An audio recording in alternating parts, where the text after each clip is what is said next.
السلام علیکم معزز ناظرین، بسم اللہ الرحمن الرحیم۔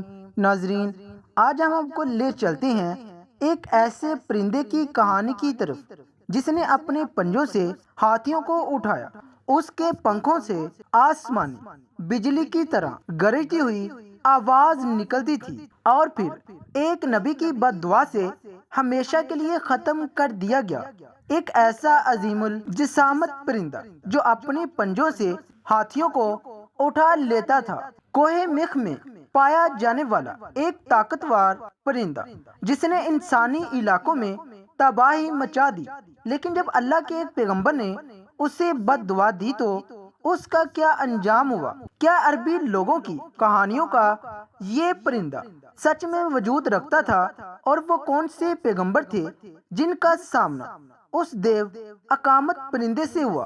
ہماری اس خوبصورت دنیا میں نہ جانے کتنے حسین اور حیرت انگیز راز پوشیدہ ہیں، جس کی جھلک ہمیں قدیم اساطیری کتابوں میں جگہ بہ جگہ ملتی ہے کہ انسانی تاریخ میں کئی اقسام کے عجیب و غریب مخلوقات کی کہانیاں مشہور ہوئیں جن پر انسانی دماغ کا یقین کرنا مشکل ہے، لیکن وہیں ان کے متعلق معلومات ان کی طرف کھینچ لے جاتی ہے۔ انہی مافوق الفطری مخلوق میں ایک نام عنقا کا ہے۔ عنقا قدیم زمانے میں وجود رکھنے والا ایک عجیب و غریب پرندہ تھا۔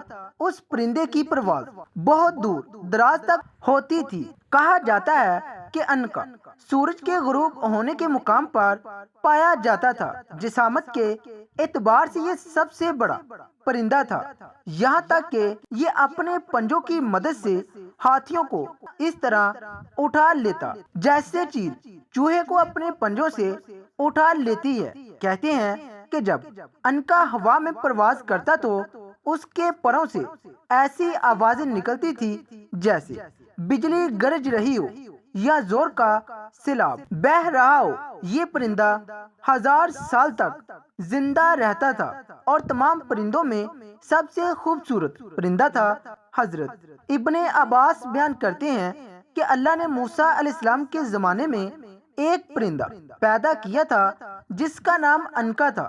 اس کے دونوں جانب 4 بازو تھے اور اس کا چہرہ انسانی چہرے کی طرح تھا۔ اللہ نے حضرت موسیٰ علیہ السلام کی طرف وحی بھیجی کہ میں نے 2 عجیب و غریب پرندے پیدا کیے ہیں اور ان کا رزق وہ جانور ہیں جو بیت المقدس کے آس پاس پائے جاتے ہیں۔ پس پرندے کے اس جوڑے سے عنقا کی نسل آگے بڑھی۔ جب حضرت موسیٰ علیہ السلام کی وفات ہوئی تو یہ پرندہ یہاں سے اڑ گیا اور اس نے حجاز کی سرزمین کو اپنا مسکن بنایا۔ روایتوں کے مطابق اس زمانے میں عرب کے شمالی علاقوں میں اہل رس کی قوم آباد تھی۔ اہل رس کے علاقے میں ایک پہاڑ تھا جسے میخ کہا جاتا تھا۔ ان پہاڑوں میں کثرت سے جانور اور پرندے رہتے تھے جن میں عنقا پرندہ بھی شامل تھا۔ یہ پرندہ اس پہاڑ پر سال میں ایک مرتبہ ہی آتا تھا۔ یہ پرندہ دوسرے پرندوں کا شکار کیا کرتا تھا۔ ایک دفعہ عنقا کئی مہینوں تک بھوکا رہا کیونکہ اسے کھانے کے لیے کوئی پرندہ نہ مل سکا، لہٰذا وہ اپنی بھوک مٹانے کے لیے اہل رس کے علاقے میں آ گیا اور بچوں کو اٹھا لیا۔ کچھ دنوں بعد دوبارہ اس نے ایک لڑکی کو اٹھا کر لے گیا۔ اس زمانے میں اہل رس کی طرف ایک نبی مبعوث کیے گئے تھے جن کا نام حضرت حنظلہ بن صفوان علیہ السلام تھا۔ بس لوگوں نے حضرت حنظلہ علیہ السلام سے عنقا کے بارے میں شکایت کی۔ اس پر حضرت حنظلہ نے عنقا کے لیے بد دعا کی۔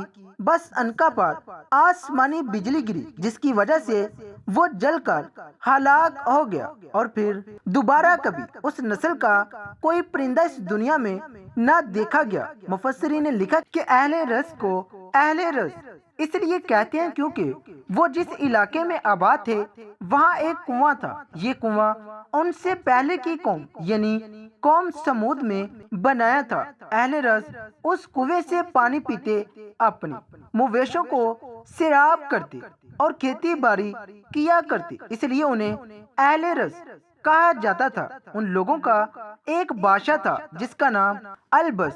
جب اس بادشاہ کی موت ہوئی تو شیطان اس قوم کو گمراہ کرنے کے لیے اس بادشاہ کے جسم میں داخل ہو گیا۔ اہل رس نے بادشاہ کے مردہ جسم سے یہ آواز سنی کہ میں نہ کھاتا ہوں نہ مجھے موت آئے گی اور میں ہی تمہارا معبود ہوں۔ لہذا اہل رس کفر و شرک میں مبتلا ہو گئے اور بادشاہ کے اس مردہ جسم کی عبادت کرنے لگے۔ بس اللہ نے ان کی طرف حضرت حنظلہ علیہ السلام کو بھیجا جن پر خواب میں وہی نازل ہوتی تھی۔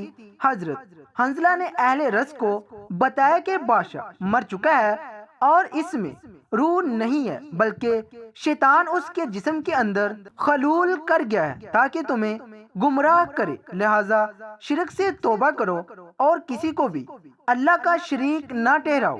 اہل رس حضرت حنظلہ کی بات سن کر آپ کے دشمن بن گئے، یہاں تک کہ ان لوگوں نے آپ کو شہید کر دیا اور اس کنویں میں پھینک دیا۔ لہذا اس قوم پر یہ عذاب نازل ہوا کہ اگلے دن وہ کنواں خشک ہو گیا۔